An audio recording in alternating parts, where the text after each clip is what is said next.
very happy we'll start the show. Yeah. Hello. Are you singing the theme music? That sounds great.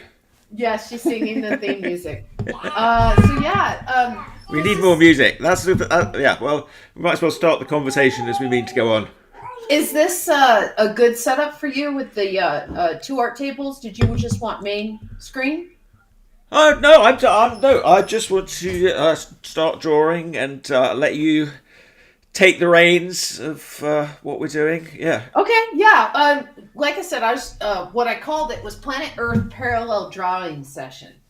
So because it's not my That's good. usual thing that I do.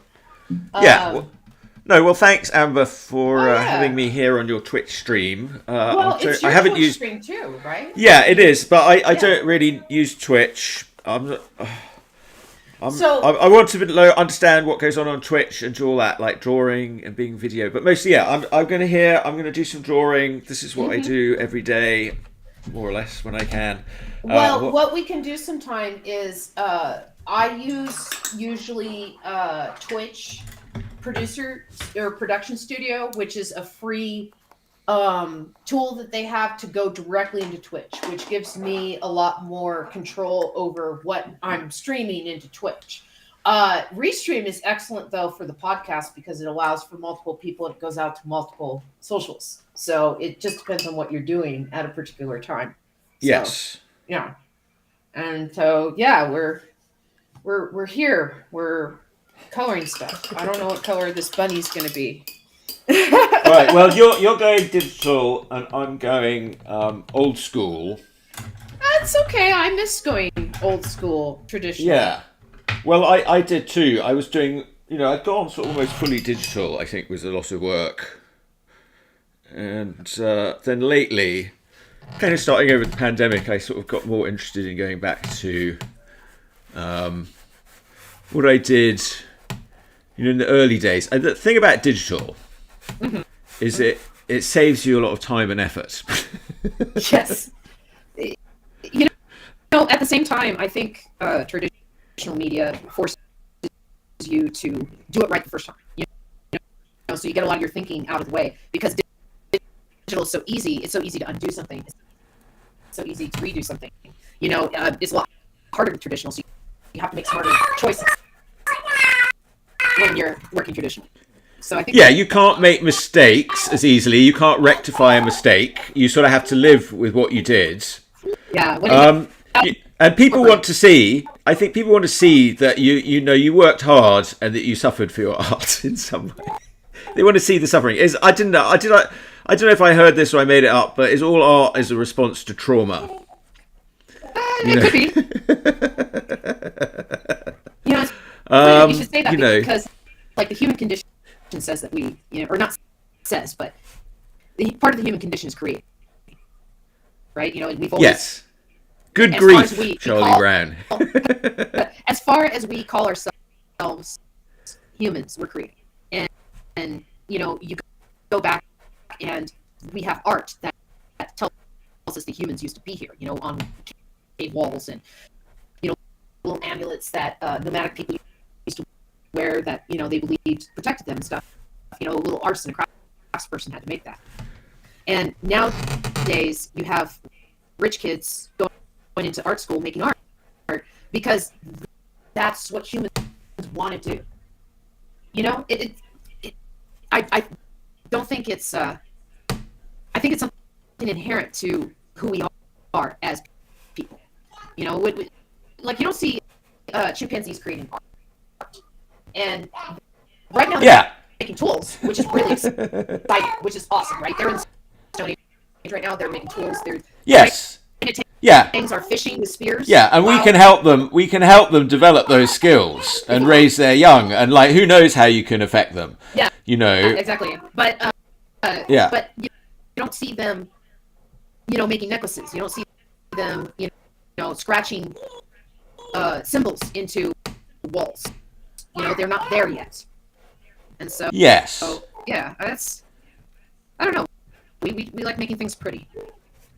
Did you ever read Watership Down? I think about that book a lot, and actually, my sister actually lives very near there now. She's in England. Yeah, it's very dark. Her closest pub is yeah. Not a movie for little kids. And yet it is. You know, it's. Well, it's very yes. I know my friend was going on about how his mum made him see it when he was too young for it, and he was really traumatized. Well, I mean, wouldn't you be? But at the same time, yeah, I was quite young when I saw it, and I was quite traumatized. Yeah, I don't know. It was definitely scary. I was definitely creeped out by it. I think my point is that it's a shared trauma amongst most children. Yes, yes. Yeah. So anyway, in the book, I don't know if you ever read the book. I love the book. I'd say I rate it as one of the best fantasy novels. You know, here I am doing. This is for Goodman Games. It's going to be for free RPG Day. RPG Day. It's a very cute little module. A very fun map to draw. So I've sort of drawn the map. And I'm inking it. But yes, so in Watership Down, there's a bit in the movie where they sort of find some rabbits. They've escaped their own warren because Fiver's had this sort of vision of what's going to happen. Like, he doesn't know. He sees all the fields drowning in blood. Yeah, he doesn't know why. Yeah, he doesn't know why. And they sort of leave their warren, and the warrens run fairly strictly. You know, it's kind of a fascist regime. But it's sort of a more, more moderate fascist regime. You know, they run into a much worse one later. But on the way, they run into a warren. You know, they've had some trials. They come to this warren, and they think they found quite a nice place. It's like a big warren, and there's not really any predators around. And, a warren's like a... it's like a... I want to say, not cliffs on the side, but it's kind of like a down place, almost like a tiny valley. Yes. Well, a warren is simply like where a whole bunch of rabbits have their holes all together. So they go in, you know, so you go in the warren, and you know there's a very big, extensive warren. Rabbit City, I understand. Yes, like a rabbit city, yes. And you know, and that actually they start getting a bit creeped out because like, why is it so big and there's no one here? And they have one sort of special rabbit there that they meet, and like down in a sort of end of a dark like passageway, and he's been doing something on the walls that the other rabbits are sort of get very interested in, but like Hazel and those rabbits who are wild rabbits, they can't get their heads around it. And like as a reader, you realise that he's making some sort of images or marks on the walls that are like, you know, primitive, like sort of stuff. So that's what so he really pushes it there. But you know, this really freaks out Hazel and the other rabbits. You know, they can't stand it. And there's something, you know, and then one of them gets caught in a snare, and then you find out that this warren is like nearby a farm, and the farmer throws down food for them and then traps them, and so they live in relative peace. And so they live in this sort of trapped sort of society, but that sort of caused them to develop art, you know. And you know, there's a lot more to it, you know. But you know, that's very, you know, it's very interesting because I mean, he as an author himself, obviously, is a kind of artist. So you know, it's just interesting how he looks at art. You know, the whole book's about art, humans and humans' relationship to nature. Really. Did you ever hear about the rat utopia experiment? Oh yes. My friend brought this up the other day. Yes, Utopia 271 or something. Yes, it was very important in Judge Dredd mythology. Like that was one of the things that inspired the concept of Mega City 1.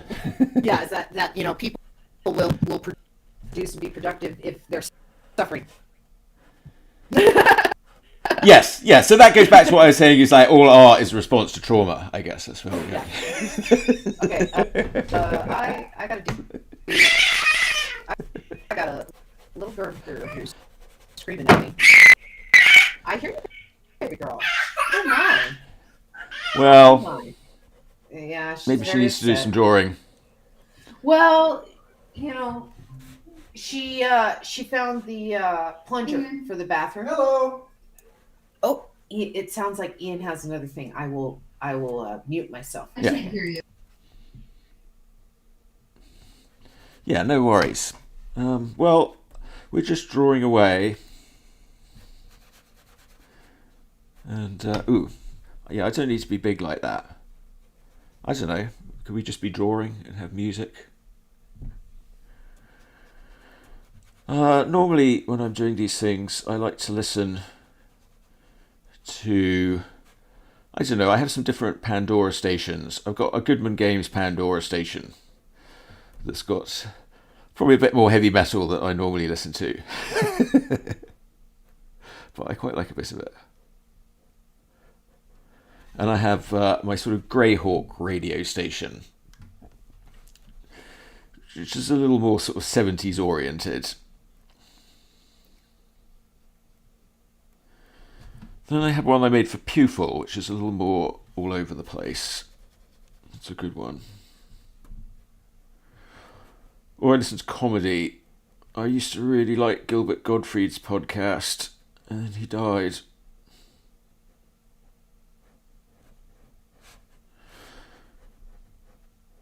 Alright. Well, are there like comments there, Amber? Can we, if anyone makes a comment?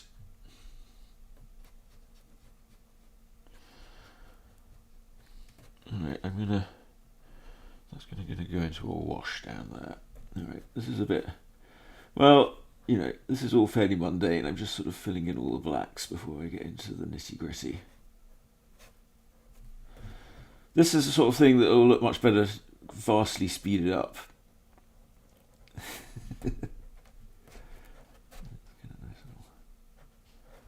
What happened there? Well, the observer affects the observation, as we've learned in quantum physics. But hopefully, my hope is that people watching this, the thought that people might be watching it will make me do a better job.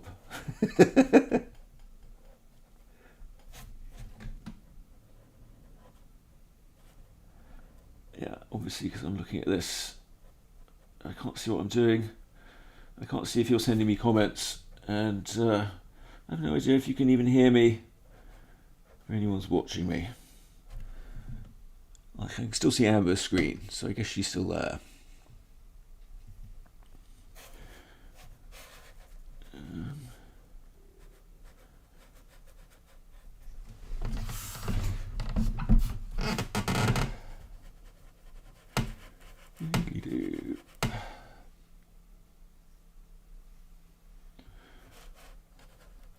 Again, this would all be much more quick if I did it digitally.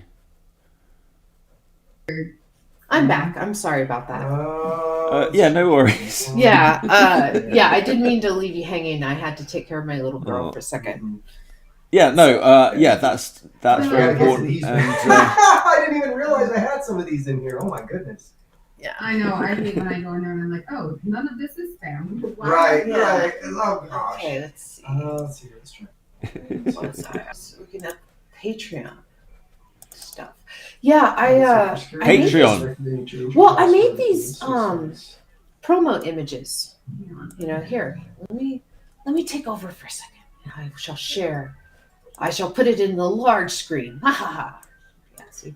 yes, Like that. go ahead. So I made these promo images, and so you can see. I can zoom way in on them.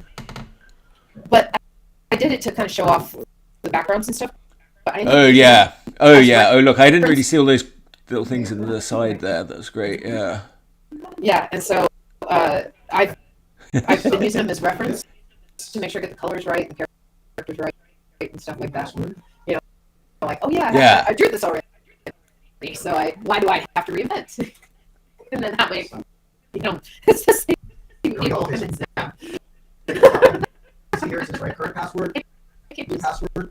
Ooh, well, you're breaking up a bit over there, Amber. I don't know. That's probably me. I'm not sure. I think I'm gonna have to go in the garage. I think it'll make more sense. But I'm gonna pick a brand new password. Literally, I'm gonna turn off my sound. yeah, it's a bit crazy there because I'm getting in, and he's got a job. He's got things to do. I'm very grateful to him for sparing you. All right. So yeah, can we are there comments or anything like that people send? So far I haven't seen any comments, but let me check on my stream to see if there's any on the stream, because what it's telling me is to activate chat, please enable channels here, and so I it's not click long on enough. there, Oh, okay. and it says they're All right. activated. So if you can't do that. So I don't know why. Oops. No. Oh, maybe we don't get maybe is there chat? I don't know. Let's try that one. It says they're activated. So yeah, let me check on. Okay. Exclamation. Like normally you go, there's like a tab with the comments, and you can put comments to come up on the screen. Okay. Now Yeah. I hit submit. Just a second. Let me turn off my my mic so we're not getting Ian. Hopefully we won't get any AI artists looking for a fight.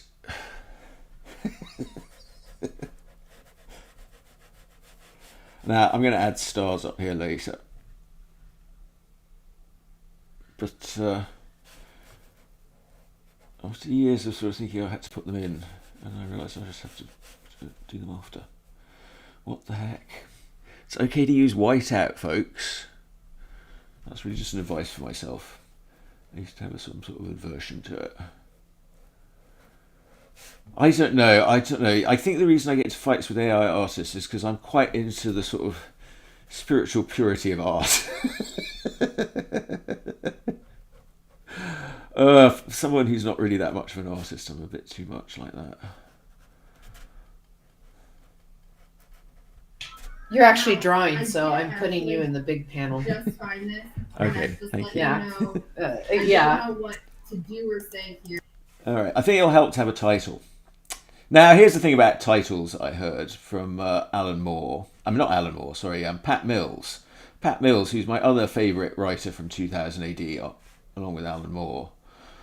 And he said that one thing they learned over the years, that when you have a story, you need to name it after your title character.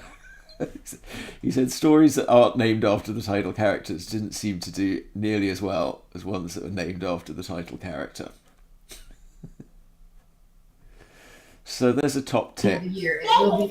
One of my favorite things Alan Moore might did wanna for let, 2000 Ray AD and was Mark finish. Halo I Jones. know. Okay. Oh yeah, Halo Jones. Then they have got a new color edition coming out. Do they? I have the black and white version. Yes, well the black and white is great, but the color, it looks like they've done a really nice job on the color. Yeah, I don't know the artist, but it looks like she's sort of really thought about it, and it looks really nice. Yeah.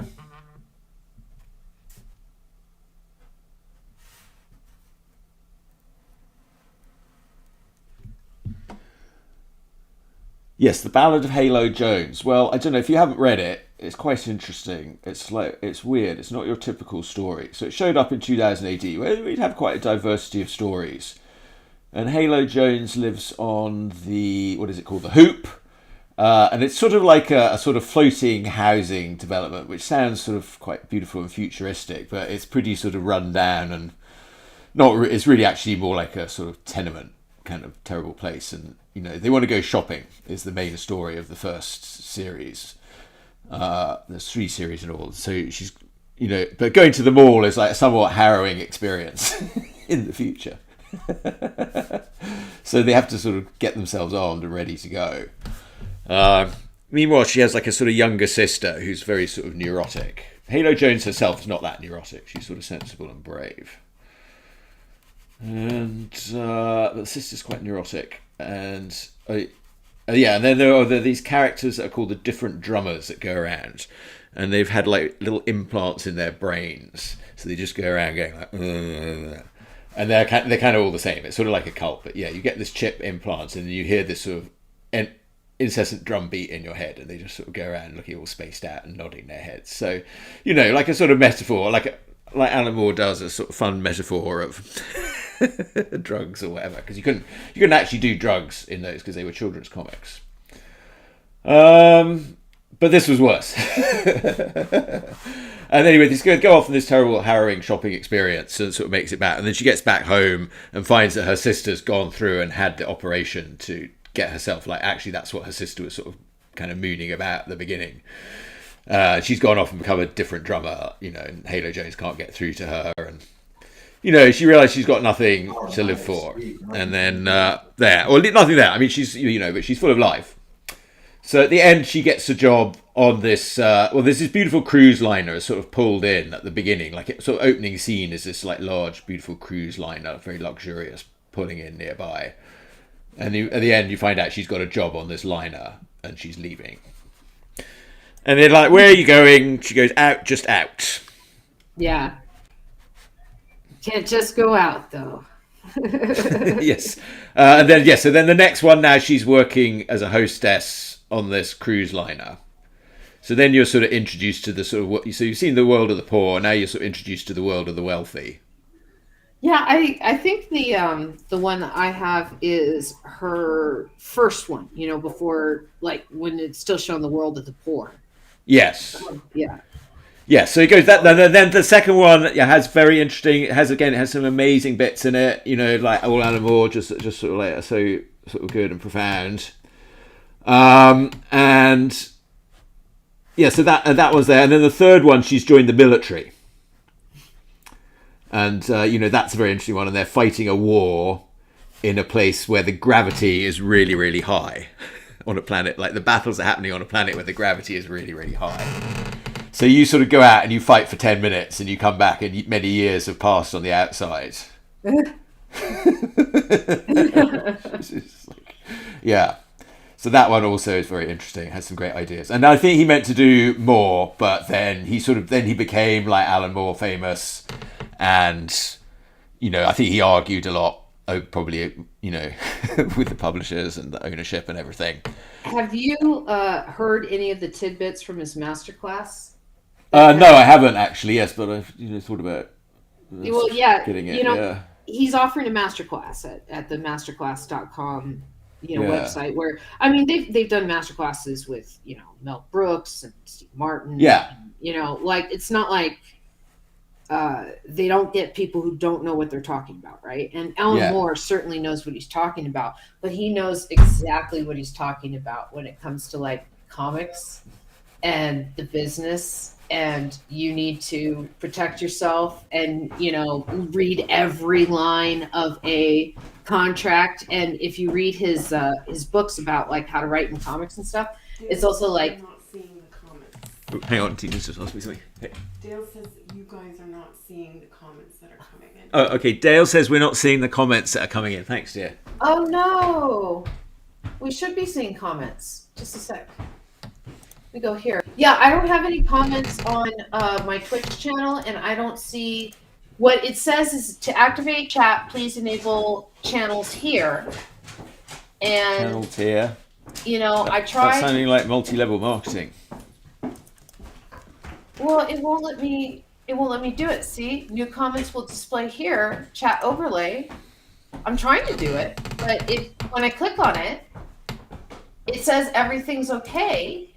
You don't have like the thing at the side where it has the different, you can have one for graphics and one for comments. Yes, I have one for chat. And so what it says is chat overlay, and I have but what? That's there's new comment. Yeah, wait, you had it. Yeah, comments will display here. New comments display here. Yeah.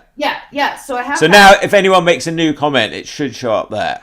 But I have a little warning sign on the bottom of that says to activate chat, please enable channels here. So when I click on that, it does the little destinations toggle on and off thing. So I say toggle on, it says limit reach, upgrade now, and then I close it, and it's still giving me the warning sign. So I don't know if it's on. So, Dale, speak to us. Dale, can you send Dale the link, and then he can join us? And, because probably all the comments are coming from him, or at least he can look at the comments and tell us what they are. I don't know. Yeah, I don't know where the comments are. And I can't customize the logo either, because I think I'm not the lead of the account. All right. Well, you're fired. Yeah, I don't think I'm the lead of the account. I don't think I have that power. I don't think I've been granted that particular power. So yeah, I don't know. Yes, well, I know I can do it if I do it on my end, but yeah. Wait, I see a comment there. Scott Dalton waved. Hey, Scott Dalton, that's working. Wait, where? You don't see that in the comment? Yeah. Oh, yeah. Okay, I know who Scott is. That's a friend of mine. So we know that we're at least going out to either Instagram or Facebook. Oh, is it my channels you're not getting the comments from? Is that the problem? Perhaps if we have reached our limit. Yeah, it's possible. Oh, I don't know. Dale, send us comments. Yeah. If we're not getting them here, well, then look at it on Amber's. That's Amber's Facebook. Scott's on Amber's Facebook. Wait. Okay, let's It's not hard to find. We'll Let's get try your and do comments. this. Okay. If you go to Amber's I don't- Facebook, we'll get your comments. I don't need Twitter. So I can turn off Twitter, and then you should be able to activate one of your Facebooks. 'Cause But I right thought now- they were activated. I thought they were too. That's why I'm Private chat. I don't have any of the normal things that I have. Wait, what if I go zoom out? Hang on. Oh wait, yes I do. Okay, no, I can see a whole bunch of comments. Yeah, there's Dale. Oh wait, okay, wait. Wait. Yeah, they're all there. You don't see any of these comments from Dale? I don't see anything. Oh shoot. Okay, Dale's like. This is why we're doing troubleshooting. They're all comments from Dale. Okay, he's been. Okay, he's been at it. He says, Okay. What? Can you see my comments in real time? Hello, Beulah. Okay. Rectify, sir. Stop ignoring me. Amber's audio has a crackle and drops a tiny bit. Hello, girl. Look at the stupid chat already. Bunnies. Now he's calling me. Wow, the auto captioning is really good. Okay, good. Ratophobia. Wait. Hello. Yes, I hear you, Bueller. Dale. Okay. Drawing away and ignoring Like- people in the chat. Oh my gosh. So, okay, Dale. Really? See, Dale, like. Can you see me? Can you see my comments in live chat for you on Chuck's live drawing session? He's yelling at me. Dale, go and comment in Amber's thread. No, I just invited him. Okay. That's how he became on the show in the first place. He was like the only person making comments. Yeah. This will come on the show. See if I can invite up to 6 guests. Come on, Dale. I gave you the link. Yeah, see, now Oh, he's calling something's you. No, something's ringing. Oh, That's Dale's Dale. ringing me. Yes, that's Dale. I Hang sent on. him the link. Hey, Dale. Just about. Yeah, hey. Chuck, can you hear me? Yeah, I got you. I hear you. Go to your Facebook page, find the stream, and look at the chat there. Why? Is there a whole lot of stuff? Well, you guys are trying to troubleshoot the chat. So Yes. I'm trying to help you. And if Amber can send me via Facebook messaging the link to her Twitch stream, I'll test the chat there. I have my Twitch stream, so I don't need that tested. But I you're sent you obviously not seeing the comments that are made on Facebook I know. on and that's, this video. that's I'm just the trying to condition. help out. I'm going No, to thanks, end Dale. the call.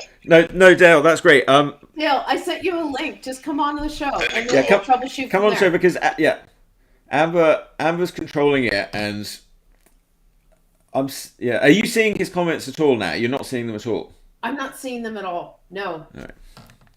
No. Well, I think, Dale, the answer is going to be that I'll stream it on my stream, and then you'll see it, and then next time. Yeah, it says toggle on and off, and I say toggle on, and then it says limit reach, upgrade your plan to activate more destinations, right? I'm not going to upgrade No. because, no, that's fine.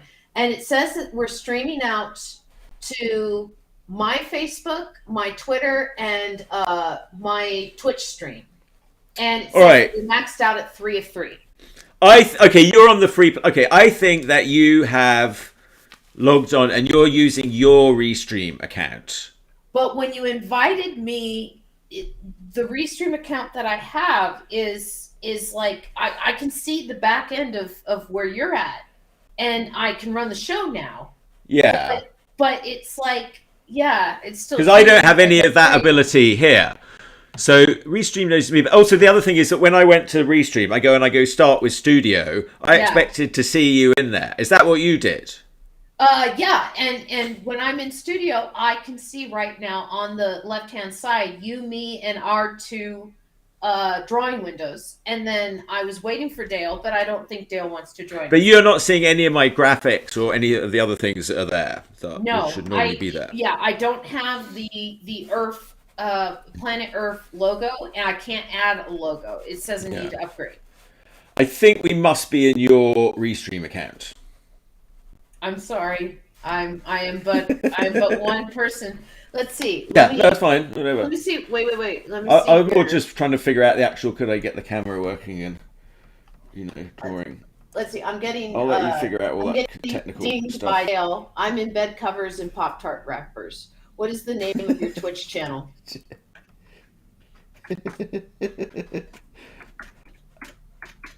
Well, I mean, Pop-Tart wrappers.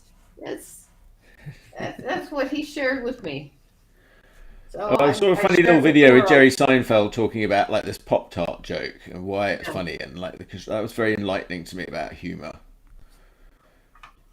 Yeah. Oh, that reminds me, Dale. If you subscribe or you follow my Twitch channel with your Dale Slip um, uh, uh, login that I saw you use the other day, then you will always know when I'm on because there'll be a little green dot next to my name on your like friend or follow list. Just saying, throwing it out there. Let's see. Can you see this? Bueller! Yes, I can. I can see you. Finally. Yeah. See? Hello? Yes, we can see you. Do you think he can't see us? Um, I don't know. Let me check. I'm checking. And we'll do that. Nope. It's up on the screen. We can see it. There it is. yay! Yay!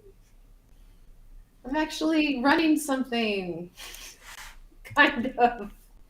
For whatever reason, because it's linked up to me, yeah, I'm limited. I think maybe when you run the show, I can still link mine because you have the expanded account. But if I'm running the Yeah, show, we're limited to what I'm yeah, doing. the free Wait, account. Yeah, now yeah. maybe that was the problem when Chris was running the show, why we couldn't get any of the streaming stuff working. I don't know. Oh, yeah, probably. Yeah, probably. Yes, yes. As probably whoever starts it, then it goes on their account. Yeah. Okay, so the chats in Facebook, which Chuck is streaming, is a separate chat than Amber's chat. Yes, they are. And then they both show up here. And so you can see there's a little logo next to the image name. And so my friend Scott has like a little logo there of a rabbit. And then you're unknown because you don't have any logo uploaded to your Twitter or Twitch account. But if you like upload a picture, that picture will show up in the chat. So that's cool. That's cool. Cool. Yeah. Look at us. We're actually, I invited Dale, but I don't think he wants to play with us today. I think Well, Pop Tarts are more important. yeah. I think Dale, he likes to watch. Okay, I'll leave Oh it shit! I got punished for that. I'm sorry.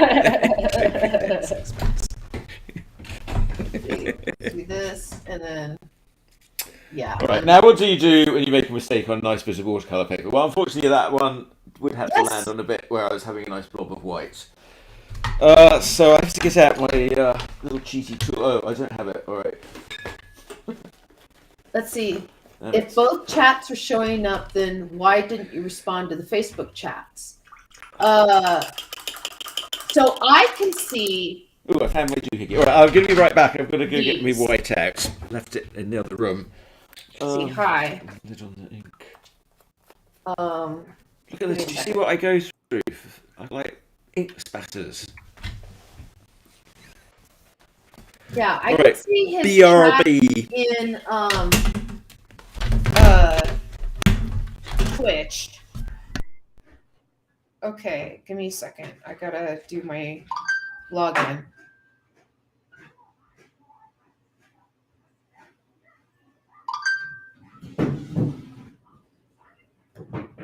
Okay, come on. Email. There we go. 202. Okay. All right. I'm logging into the back end of my Twitch. And I don't need to activate or explore. I can say hi. Yes, if both chats are shown up, let's see. I'm here as a beta tester, so you can work on the kinks so I can share this with various groups. Yeah, that's no worries. it appears that my Twitch chat is not going out. So it appears that that's kind of an issue. Let me, oh, I'm paused. That doesn't help.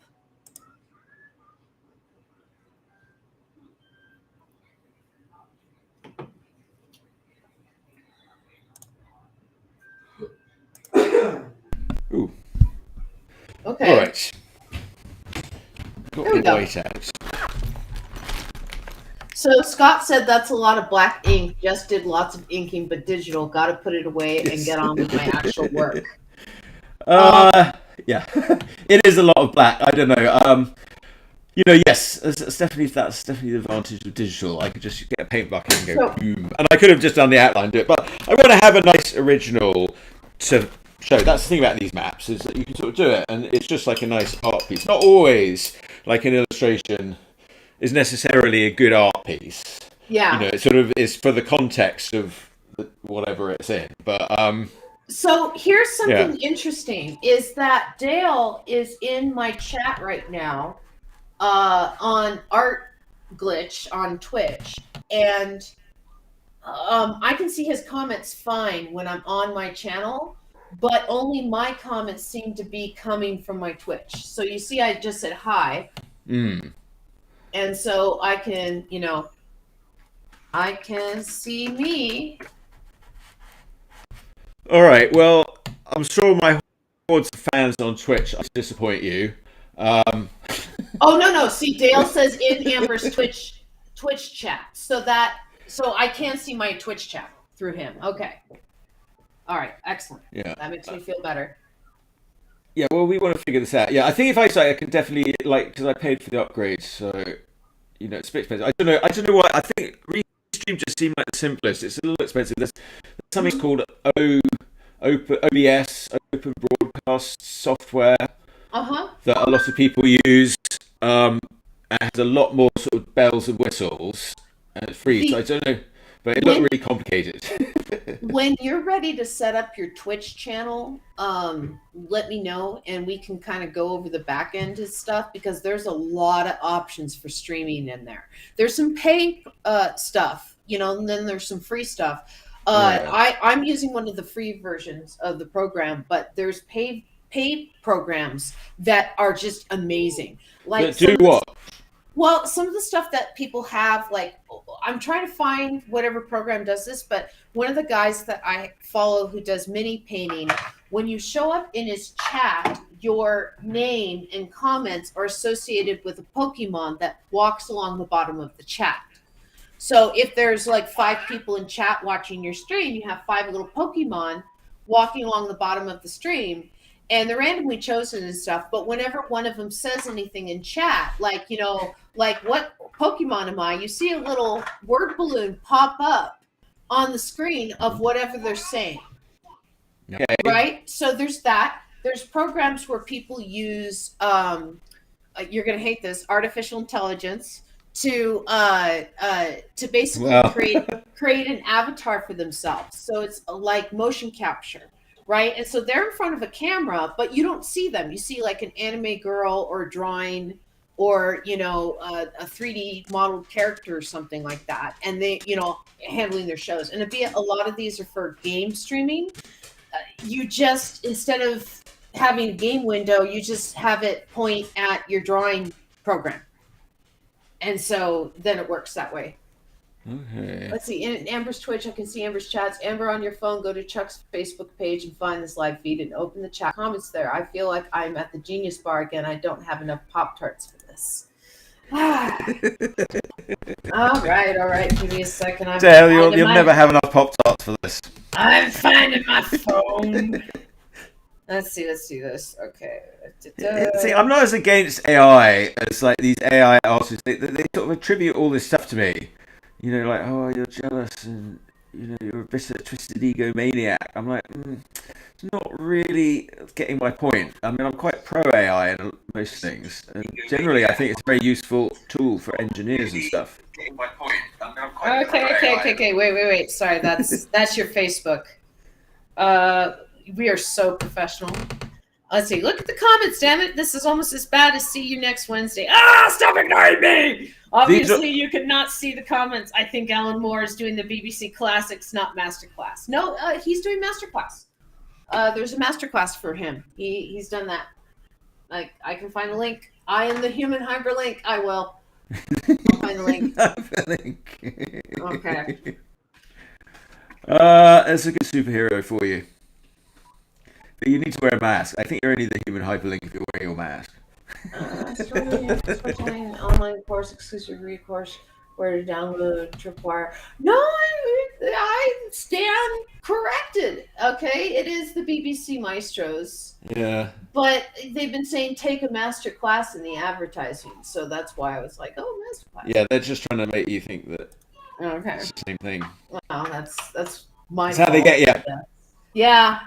Let's see. I feel like I'm at the Genius Bar again. Okay, so I will leave those comments open, and so I can look at them, and those will be our secret comments because people can't see them up on the screen.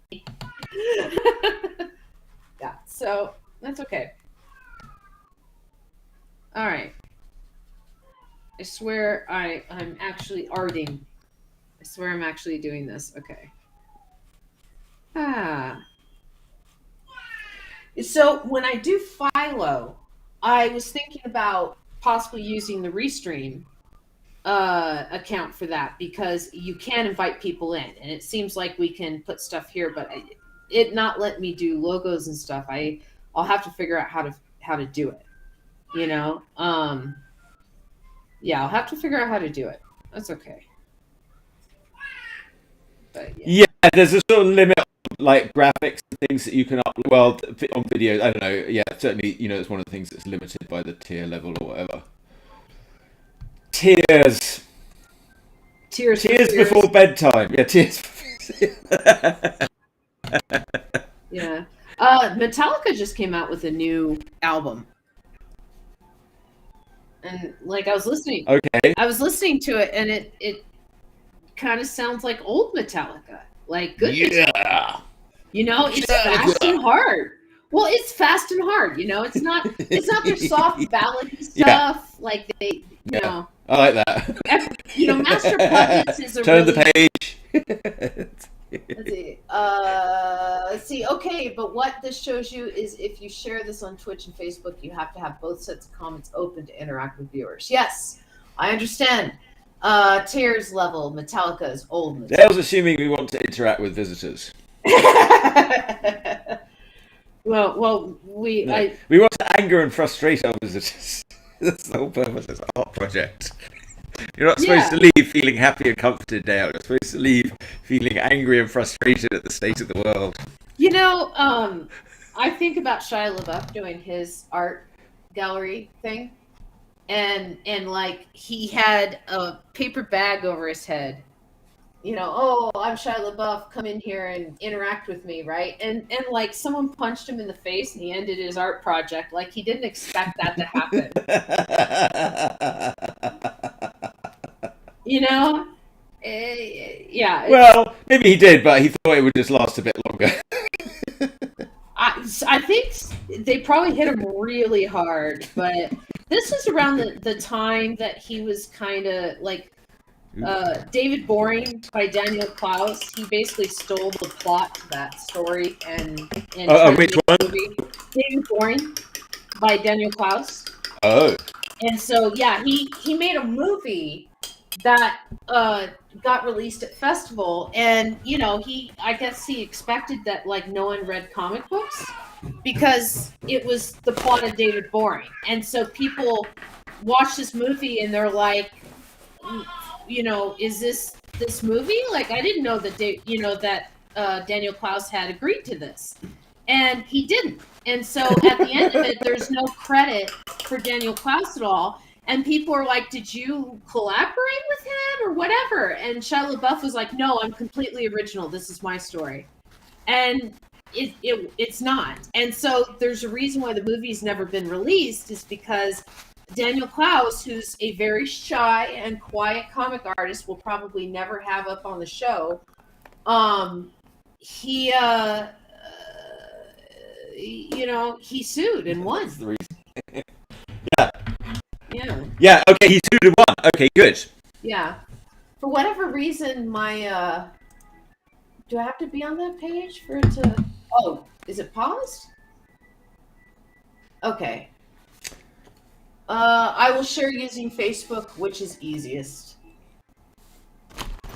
Okay. Okay. Now I will share with my groups, you doofus. Okay. Yeah, we'll do that. But yeah, so after that, I kind of lost a lot of respect for Shia LaBeouf because you don't. I mean, it doesn't matter that it was a comic artist. It matters that he took credit for somebody else's work and didn't admit when he was caught. Well, I did. You don't think it was just honest to say that he honestly thought that was his story? I mean, do you think he really actually took it? So have you ever read David Boring? No, I haven't read that one. No. So David Boring is a plot that's about this guy that's obsessed with this woman's butt. And no, I'm dead serious. This is a plot point. Yes, I know it's very serious. Yeah, I know. That's how he's like. He's sort of funny like that. Yeah, it's good. Yeah, and so he ends up dating her sister because they look very similar, but they're two completely different people, and they both have like kind of the same ass, right? So, so the whole story is told. That's pretty funny. The whole story is told from the perspective of this guy obsessing over this girl, dating her, wanting her to be her sister, and she's not. And, you know, they end up having to go to a lake house and, you know, and crazy stuff goes on in the story because there's like hallucinations and things like that. And in the middle of this, in the background of the story, the world is ending. Oh. And so that's what he did, is he did the story about the So he literally a story of like the guy was obsessed with the woman's butt and all that plot was in the Daniel Close and that was all in the Shia LaBeouf. Yeah. Wow, yeah. Wait, that seems pretty. Yes, we can see your test comment. If you can see the comment, we can see the comment, Dale. So, yeah, if you can see the comment, we can see the comment. Okay, let's see. I'm glad Dale's finally sussed out that we're doofuses. Well, it's okay. I mean, why we're doing kind of an unofficial drawing troubleshoot day. Yeah. And so exactly, like this is the first flight of the Kitty Hawk, Dale. Like you expected, like Dale's like, well, why don't you have 500 passengers and first class food service? I don't think they ever thought that food would be served on airplanes in their lifetime. You know, and it was totally in their lifetime. Like, yeah, you know, we're learning as we go. Okay, in order to learn, you have to be willing to be bad at something. It's called learning by doing. They don't have college courses and books on how to live stream your art, you know. Not yet, they don't. That was one of my favourite lines in Arrested Development, where the mother goes, "They don't make books about child rearing, you know." And it's like, yeah, they do. And the narrator goes, actually, Amazon.com has 453 titles. Yeah, exactly. It's like, what are you going to do about it, you know? Yeah, I think my favorite thing that came out of Arrested Development is Will Forte's career. Okay, Not Will Forte, I'm sorry. Will Arnett. Will Arnett, yeah. Wait, I get confused. Which one's BoJack Horseman? Will Arnett. Yeah. Yeah, but Will Arnett's career, I feel like, you know, I'm pleased that I have Will Arnett there. He hosts Lego Master. Yeah, I don't know. It took me a while before I decided he wasn't actually an arsehole, because he always plays an arsehole. He always plays an asshole, but the thing is like I said, he hosts Lego Master, right? So it's not him playing a character; it's him just being himself, right? Yeah. Okay. Yeah. He's goofy. Well, all right. Yeah. He's goofy. Yes, I think he's a good person. Yeah. Like him himself's goofy. You know, that's why he's so good at playing an assholes, because he's not afraid to like look bad, I guess. Yeah. But yeah, you know, he's very playful on the Lego show as the host. I haven't watched it. That's cool. But now my son is 20. I don't have the excuse to watch all these things that I would have watched otherwise. Well, Ian and I, we watch it because we just like Legos. Yeah, well, yeah. I saw Travis Hansen. Travis Hansen just posted that he did his annual Lego build. Like he likes to build those houses. I thought that was funny because he sort of seemed to be doing it over the last week or so, which I spent largely painting my minifigures. So I guess it was a sort of it was like a fallow month. Yeah, I got my minifigs and painting stuff up on a high shelf because the 2-year-old does not allow me to do things like that right now. Yeah. So I will bring it out in several years when I can finally put stuff down on the ground and go, stay out of that. And they go, okay, let's hope. Yeah. Well, good luck with that. Well, I mean, your kid's in his 20s. Yeah. You must have done something right. Well, well, I guess. I guess he made it this far. Yeah, that's good. Yeah. Let's see. How's that looking? It's not too bad. I still need to. I'm on this last panel, so this panel is looking much better. Let's see. Okay, and then I'll do that. Yeah, I don't know about the screen either. I think I'm gonna probably fix the screen. Right. Okay. I've got this off here. Right. Let's see. Okay, my brain hurts. Let's see. Quality. Let's do that. Okay. These things. That should help. Quality. Yeah, I'm having buffering issues with my stream on Twitch because we're doing troubleshooting today. I'm having buffering issues on my Twitch. Yes. I like this expression.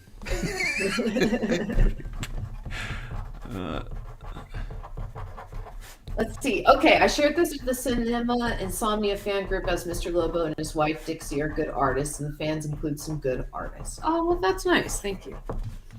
Okay, and let's see. Let's go back up here and actually do some work then. Rather than troubleshoot. Artists are the best. I like artists. Well, we have an interesting good artist coming on. Show on Wednesday, Teresa Moore, who I met at art gallery, but I don't know a lot about her, but she seemed quite enthusiastic about coming on, so that will be interesting. Her work seems really interesting. She seems to like the female form as a subject matter. Yeah, and I like she was sort of doing some circusy things I really liked. I'm quite into circus ideas. This is the second person in a row that we are having on that has like circus. Yeah, well that's right. Yeah. Well, they're people that I met, and I had their business cards, and I was like, oh, well, I never really know what to do when you get an artist business card, because it's like, nice to have an excuse to say, well, yeah, and I keep them all. I got, now what?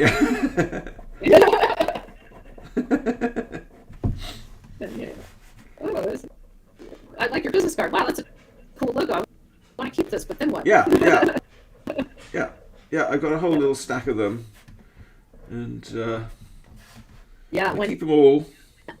When COVID was going on, I had a lot of Etsy cards that I collected at like conventions and stuff like that, and so I was like, well, COVID. So these people, a bunch of these people were probably like working, in order to like bring stuff in, and like every one of them shut down. It's like, oh no, really? Yeah, it's funny, COVID, isn't it? Like some things did well, and some things didn't. Like all this like games, like all the role playing games. I think Goodman Games they did pretty well. There was a lot of money being spent on games and stuff. Mm-hmm. Yeah, and there was a little baby boom, and there was a baby boom. Yeah. There's a- Well, yeah. apparently. More than apparent. If you look at census data and stuff like that, Yeah. like there's a little baby boom because at the Yes. beginning of COVID there wasn't much to do. So Yeah, I know. Well, this is what I always say about my Danish in-laws. There's not much to do in Denmark after it gets dark, and it gets dark early over there, and the Danish telly's terrible. well, yeah, but don't most Danes read for their Uh, entertainment? they read, but they hop in and out of bed with each other quite a lot, as far as I can tell. Sorry, Danish people.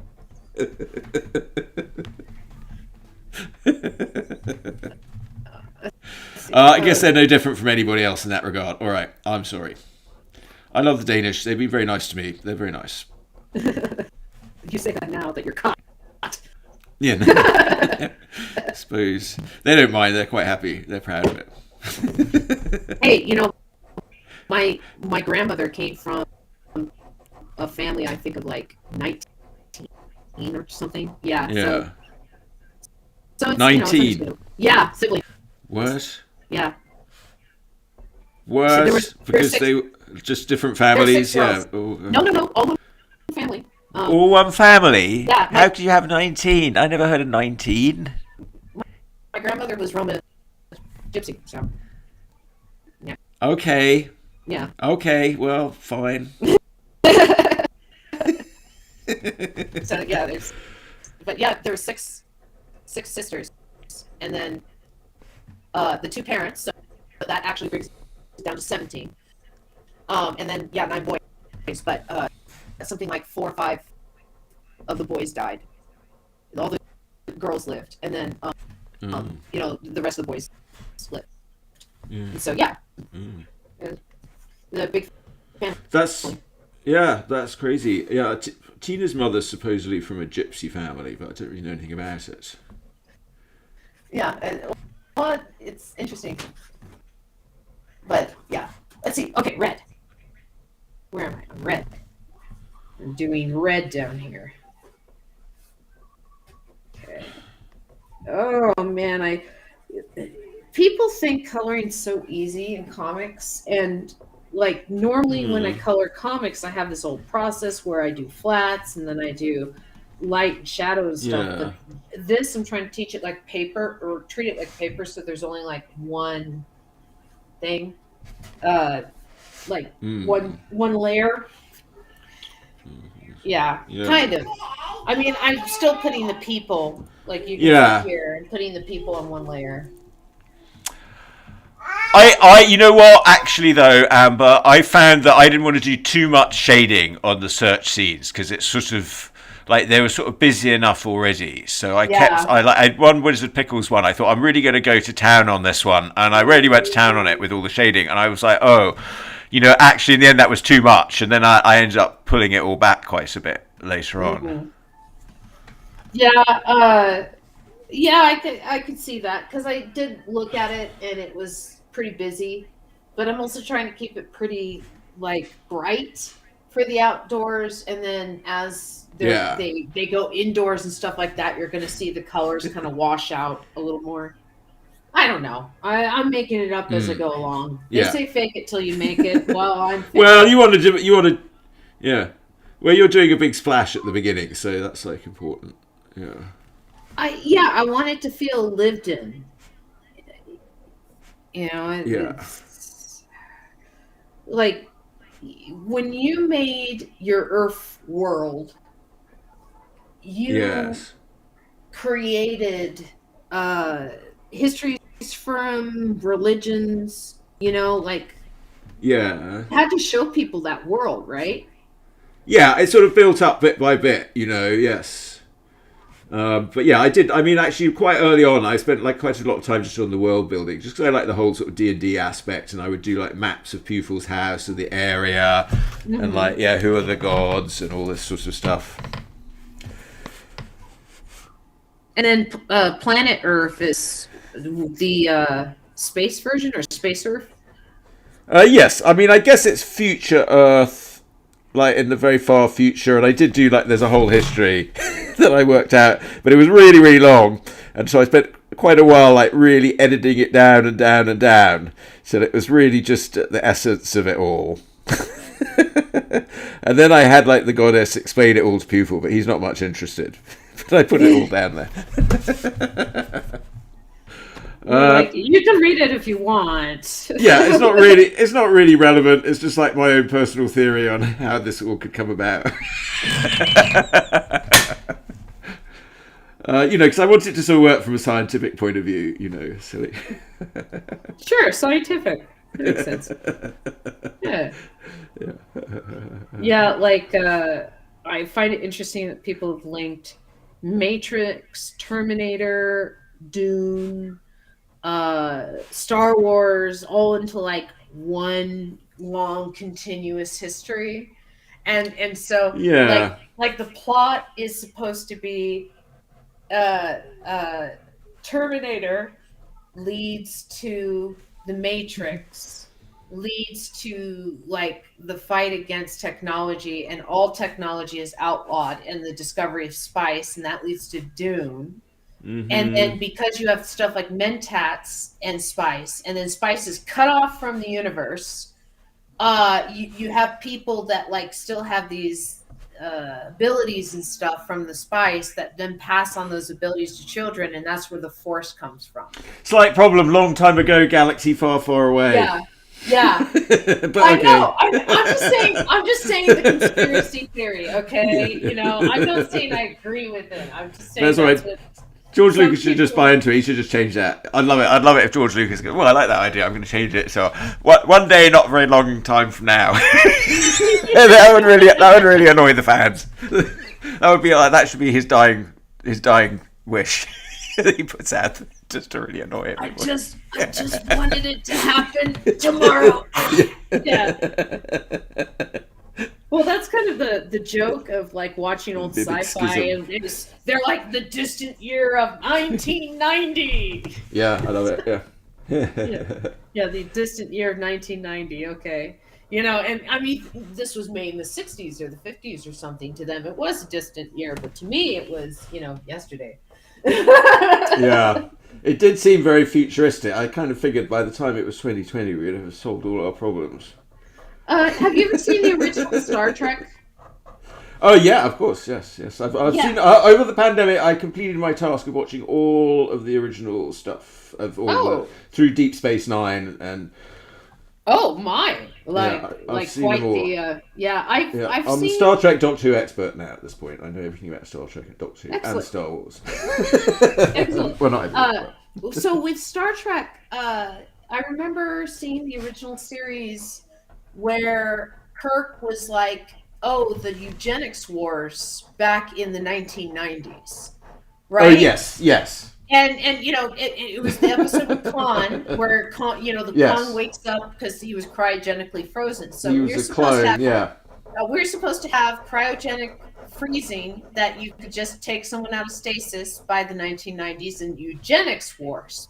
So in the world of Star Trek, when they're making Next Generation in the 1990s, right? Yeah. And so all these books are coming out and stuff, and so they have to explain what the eugenics wars were. So what they did is they did something that historians really do, where like when they say the late Roman Empire, and then this is the end of the Roman Empire, and this is the beginning of the Byzantine Empire and stuff like that.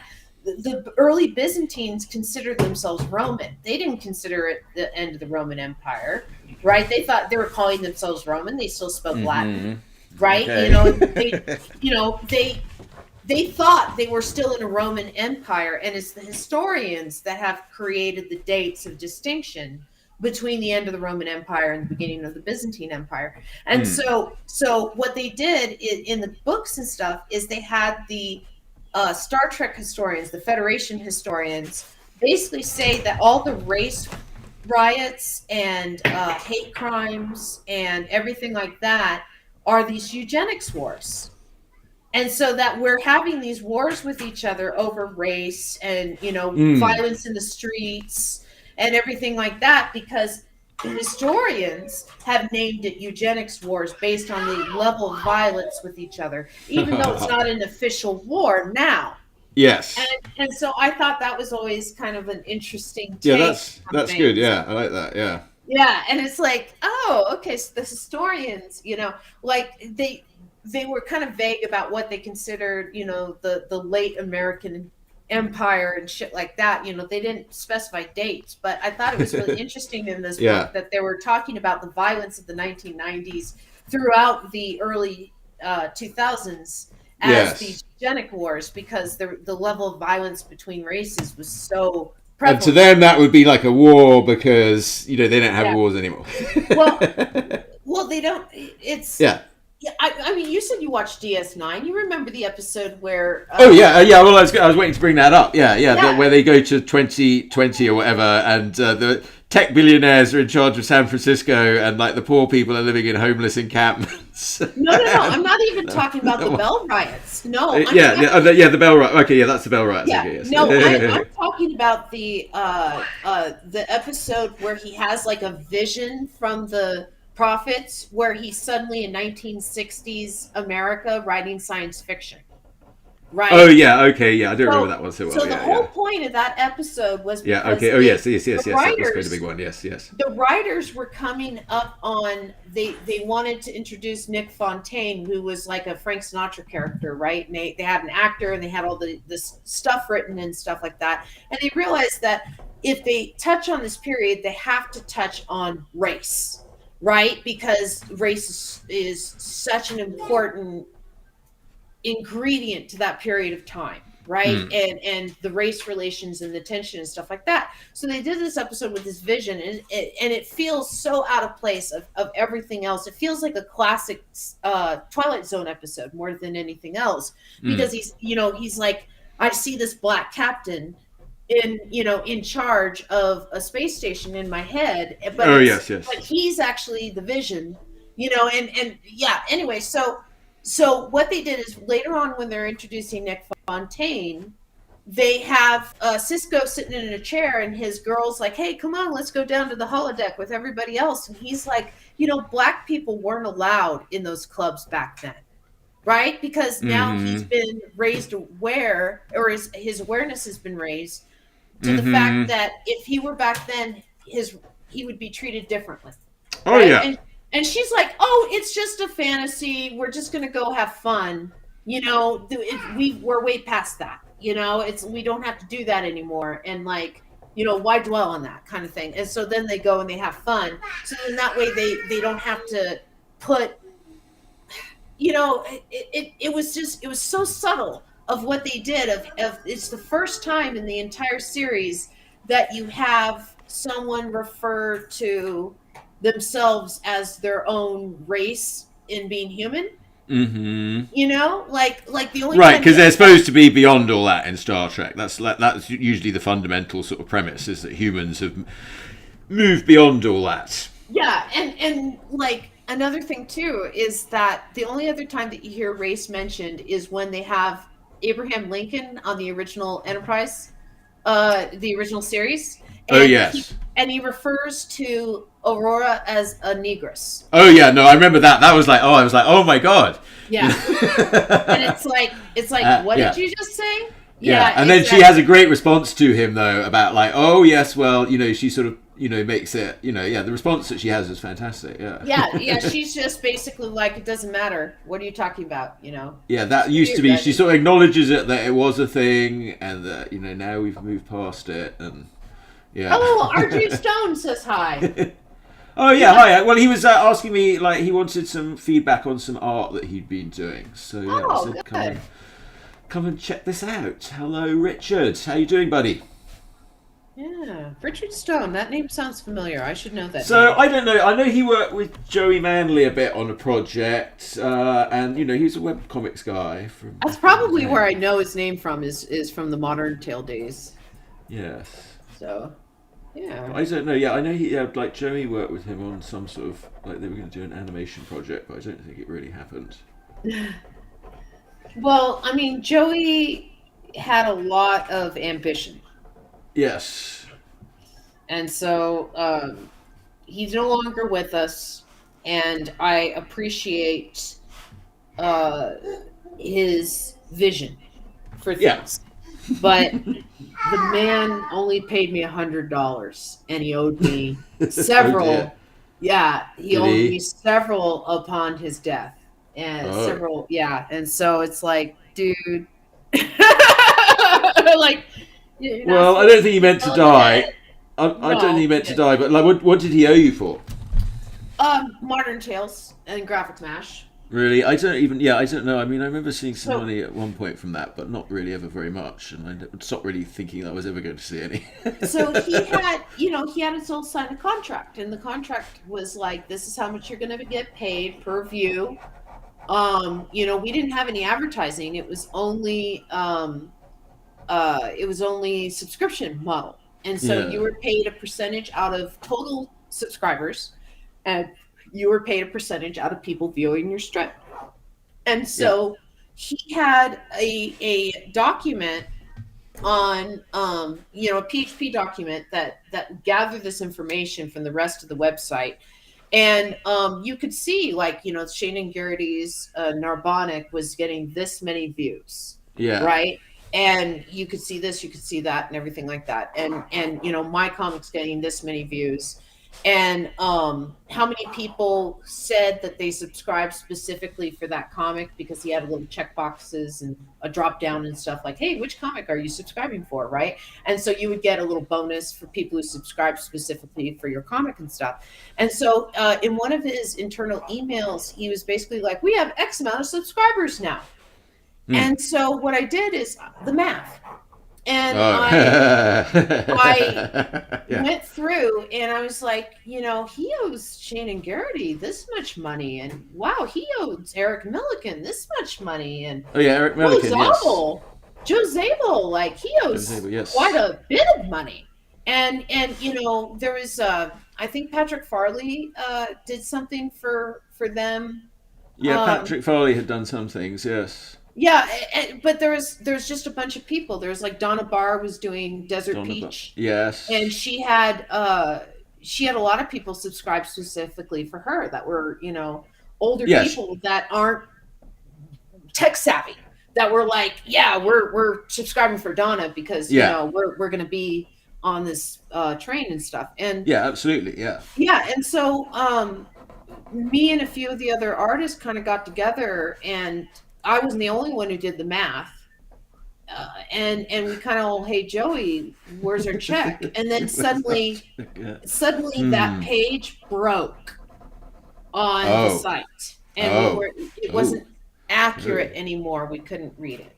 So Oh. yeah. Yeah. Well, it was a nice effort to make some money, but I think that's the thing. It's like hard, if the company didn't really make any money. I mean, it made enough money to keep them keeping it operated, but yeah, at the expense of the artist who's making the the content, and I mean that's not how it is. But at least we sort of kept our ownership of the work. I suppose we could have Well, we pulled the kept our plug ownership. anytime.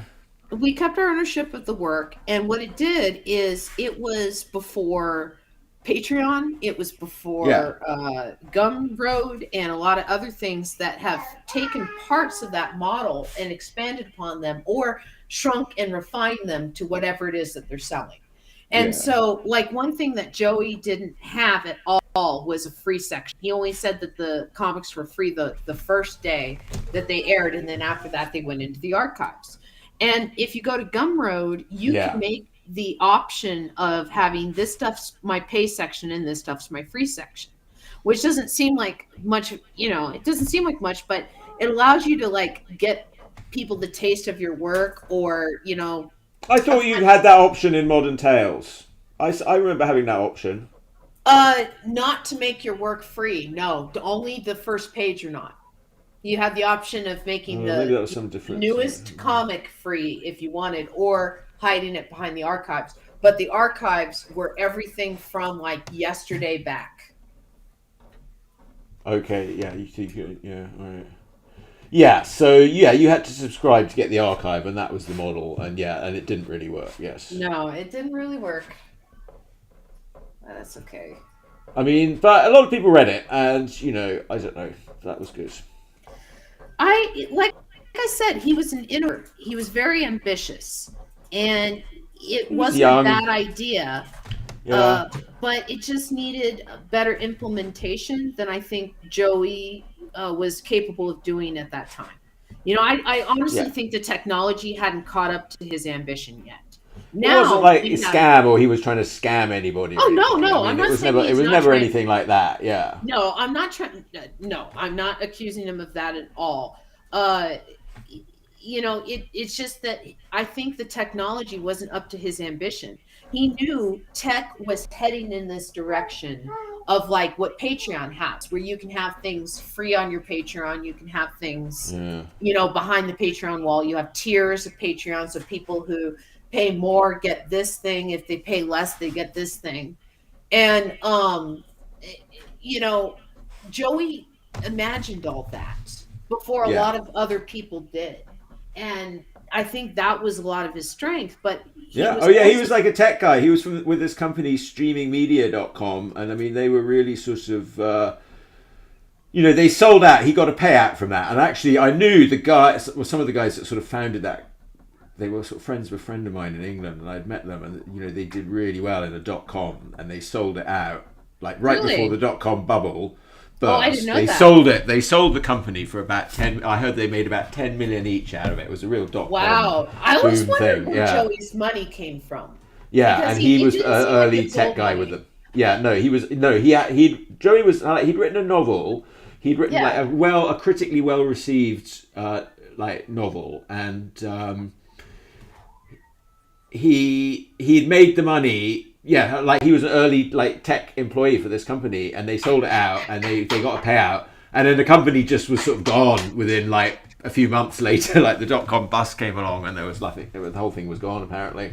Wow, so they Yeah. stepped off the bubble before it popped. Good for them. Yeah. So yeah, he got lucky with that. Yeah, definitely. Yeah, good for him. Yeah, I always wondered where his money came from. It's not that, you know, I thought he was doing anything shady, not quite the contrary, but he, like I said, he had this vision of where he knew tech was headed, and it just wasn't there yet, you know? And I think now, because of companies like Modern Tales that kind of tested the waters to see what works and what doesn't work, you have stuff like Patreon that does work. You know, you have like back in my day, PayPal was new. You know, it's. I remember having a PayPal. Yeah, PayPal. That was like, oh my god, you can pay someone safely online. That was a big thing because before that, you couldn't trust it with a credit card. No, you couldn't. And you know, when eBay first came out, you had to write checks to people. You know. But eBay was an early thing that was pretty phenomenal. Like suddenly you could access all this stuff that you would never have found unless you were sort of trolling around garage sales. Yeah. I think I told you on the show about Terry Beatty going after people selling fake stuff on eBay. Yeah. One of my favorite. I had a great story on. There was a story on Amazon about some people that bought some furniture on Amazon. It was on the radio. They bought some furniture on Amazon. And they got it, or eBay maybe. I can't remember. But they got it home and they got it sent to them, and it was just like tiny doll's house furniture. Yeah, I've seen that. Because they would make it those really elaborate furniture. Yeah. But yeah, I remember nearly getting suckered by that once myself. I sort of saw it. It's like, oh, that's really cheap price for a nice table. Yeah. And then you have to ask, well, how big is the table? Yeah. Yeah. They're not doing anything to like hide the fact that it's miniature. I would like to, advertise it's miniature. Oh, of course not, because then they have to, admit the fact that Yeah. they're like, Yeah. who's gonna buy doll furniture unless you have dolls, I guess. Right. Well, yeah, exactly. I mean, it's in there in the small print somewhere, but suddenly they're like, oh wait, we're selling more of these. Yeah, I've been watching Judge Judy as I've been drawing, just Yeah. to kind of like entertain myself and stuff. And Oh yes, yeah. Well, yeah, like all that crime and people arguing is good stuff. Yeah. there's something to be said about trash television when you're drawing in the background. But Right. Yeah. You don't want somebody that's going to distract you with something they have to think about. Yeah. yeah, and so I was listening, and she was talking about a case that she had where somebody had a picture of an iPhone up on eBay, and they're like, hey, I'm selling this iPhone for like $1,200, and so the person buys the iPhone, And what was shipped to them was the photograph of the iPhone that was on eBay. And they're like, "No, I'm selling this photograph." And it's like, "No, you're not. You're an idiot." Yeah, no, you Yeah. that's a nice try. Yeah, exactly. I just sold you the photograph. Exactly. But that was one of her cases, and she was talking about it on there, and so it made me laugh. Let's see. I gotta go up here and look at this guy. Let's see. Yeah, Right, well- my stream keeps freezing, Okay. and I can't see any of the social comments. I only really see what's up on the restream page. Yeah. And so, Oh, Dale taking off. yep, Dale took off a while ago. And then RJ Stone said, "Hi." Hi, RJ. Well, yeah, I mean, RJ, I don't know if he said he wanted some art. I mean, RJ, come on the show. Tell us what's going on. I'd have to find him and send him the link, I guess. I could do that. Give me a second. Well, I've never spoken to him directly, only in messages, so I would be intrigued to meet him. I don't know. He's probably like, "Oh, Amber was bad mouthing Joey. How dare she? I don't think so. Bad mouthing the dead. What's wrong with you, lady?" No, I wasn't bad mouthing. I'm just saying that his ambition was more than what the technology could do, and he was Yeah. a visionary before people Before they knew what he could do with it. He was visionary before people knew what visionaries were. No, not that. No, not that. Not that. He was a visionary, like I mean, the tech. He saw social networks before like Facebook was a thing. Yeah. He saw it in his brain, and Yeah. I think that's awesome. Like remember. Yeah, he was a great person. He was a very intelligent, very kind person who, wanted to do something, great, really. I mean, like, get artists. I don't know. He was into comics. He loved comics. He loved the form. Yeah. And he wanted to get all the best people who were around who were doing it, like in a serious way. I mean, I was always a bit surprised he liked people, but he was very nice about it always. And, he was like, oh, well, he said it reminded him of the best things he liked about Heavy Metal magazine, which I took as a big compliment. Well, I mean, he also had a good eye. Yeah. The comics that were on Graphic Smash, Girl-O-Matic, Modern Tales, and then, gosh, I'm trying to remember what the really experimental one was. The one that Eric Milliken was on. Oh yeah, Eric Milliken. Yeah, so I still follow him, and he's been very interesting. Talking about AI art. I mean, okay, he's an AI artist who's been doing AI art, but he's not just like writing prompts. I mean, he's coding the whole thing. I mean, yeah, he's an actual artist. He's doing something that's very, very interesting with AI art. I mean, he's not just pushing a button and getting something that spits out the other end. But that's the thing. Like, he's sort of the example that they want to be. And they would probably take someone like him and say, "Oh, look, he's a proper AI," and I'll agree with them. Yeah, he's a proper AI artist. But if you talk to him about AI art, he's like, not that they don't even know what they're doing with it. He's like, what they can do with it, they don't have any idea how to use it, right? No, there's like a bunch of chimpanzees who've been handed a camera. Yeah. And then once in a while they'll get a camera, the picture will come out. And they'll try and claim copyright of it, like the chimpanzee, but they wouldn't give copyright to the monkey, would they? The artist got the copyright. Well, the camera owner. One of his projects that he's working on right now, which is really interesting, is he's using a chat AI, and he has it in an enclosed space, so it's not interacting with any other databases or anything like that. Like it's the technology interacting with the parameters that he says to interact with, and so the parameters that he has interacting with it are he has uploaded a bunch of structures for poetry, right? So this stanza, this is how it rhymes, right? That explains poetry and how to write poetry to the AI, so that the AI understands how to write poetry. And then he uploaded letters that slaves wrote during slavery, during the Civil War, and after slavery. And so sometimes these letters are, I'm trying to find my children. Sometimes these letters are, you know, my husband is sold, if you know any information. You know, sometimes they're postings from like show or from like newspapers and stuff that people have looking for their children or husband stuff. Yeah, And wow, then, this is very amazing. I didn't yeah, and then he told the AI to write poetry about these subjects, right? So about all this, you know, these letters of these former slaves and current slaves, because they wrote it when they were currently in slavery. And he's calling it the ghosts of these people speaking, working like a medium. And that the words that are coming out are like thoughts and feelings that they had that we don't know that they had. And some of the poetry is really weird. Some of it's beautiful.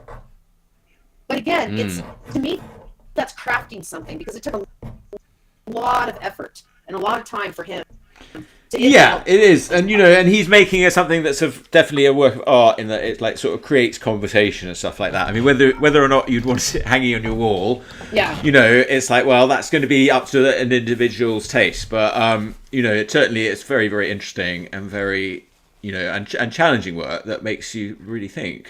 And I mean, that's what, you know, I mean, that's definitely that kind of, that, you know, that's I don't know, conceptual art, I guess, conceptual art. Yeah.